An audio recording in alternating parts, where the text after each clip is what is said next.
was me and Zonia, we were sitting up there, and Sister Vashti said, those that are not, before this, me, Zonia, Alex and JJ, we were talking about being filled, and they were talking about how they weren't filled with the Holy Spirit. And me, all of a sudden, Sister Vashti said, those that are not filled with the Holy Spirit, can you stand up? So then Alex and JJ, they stood up. And then she said, can you come down? So in my head I'm thinking, oh my days, as we were talking about it up there, she's gone and said it.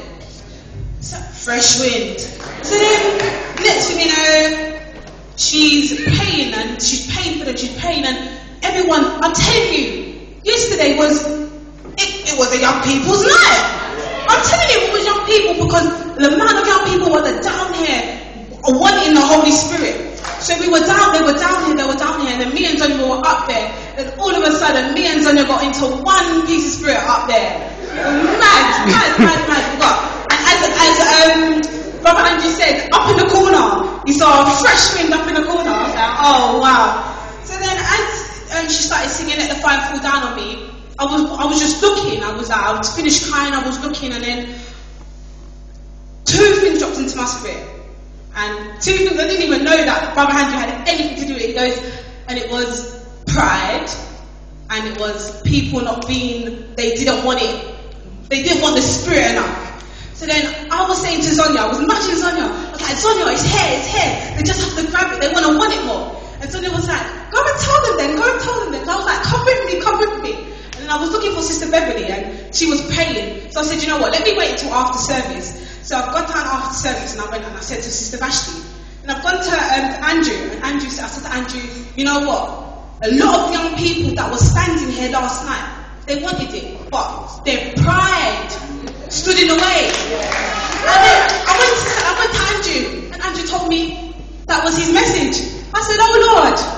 So then I come back, and then I said to the sister, I was ministering to, who was I ministering to yesterday, a sheik and her friends, and I said that a lot of them, they stood there, and I said they wanted it so much, but they wouldn't let themselves go. I said, it's your pride.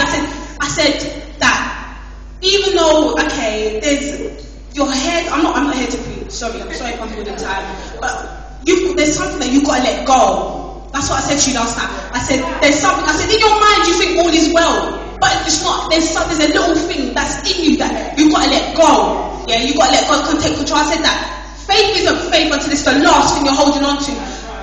Brother Andrew said to me that it's like you're driving and God tells you, let go of the steering wheel.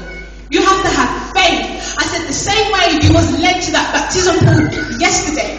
The same time that you was led to that baptism yesterday, the same way you can hunger and thirst after Christ. Do you understand? So I don't know pride getting away, but I'm not here to minister. I'm here to just, spray the oil with the bars.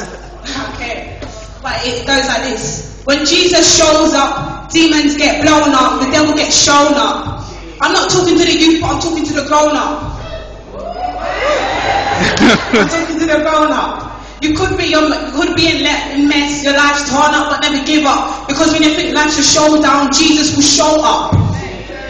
You see, Jesus is my chief cornerstone, my backbone, the stone that the builders rejected but never affected, because my God perfected, and he resurrected in 3 days. Yeah, that's amazing. Because now I'm dead to sin. Call me Christian because I picked up the cross and I followed him. And now the wages of sin, they don't lie within unless I let them in. Now you want to be calling me names like pagan because I'm changing and I'm not screw facing, and you want me to carry on like I'm better than Satan. You're just hating because my life's on the straight and narrow, straight as an arc, straight as an arrow.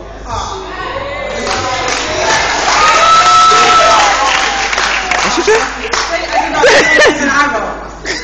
You see, I don't say much, but I've got a lot to say because through my trying times I've learned how to pray. Because I've always been a survivor. From the moment that God blew breath in me, he resurrected me with a purpose and with a destiny to ever remain a warrior of integrity. Nobody can stop me because I back God, you get me? I'm more than a conqueror because he perfected me. I'm focused even when my enemies try to pressure me. I'm so determined to leave a legacy. I'm ready for every and anything that lies ahead of me.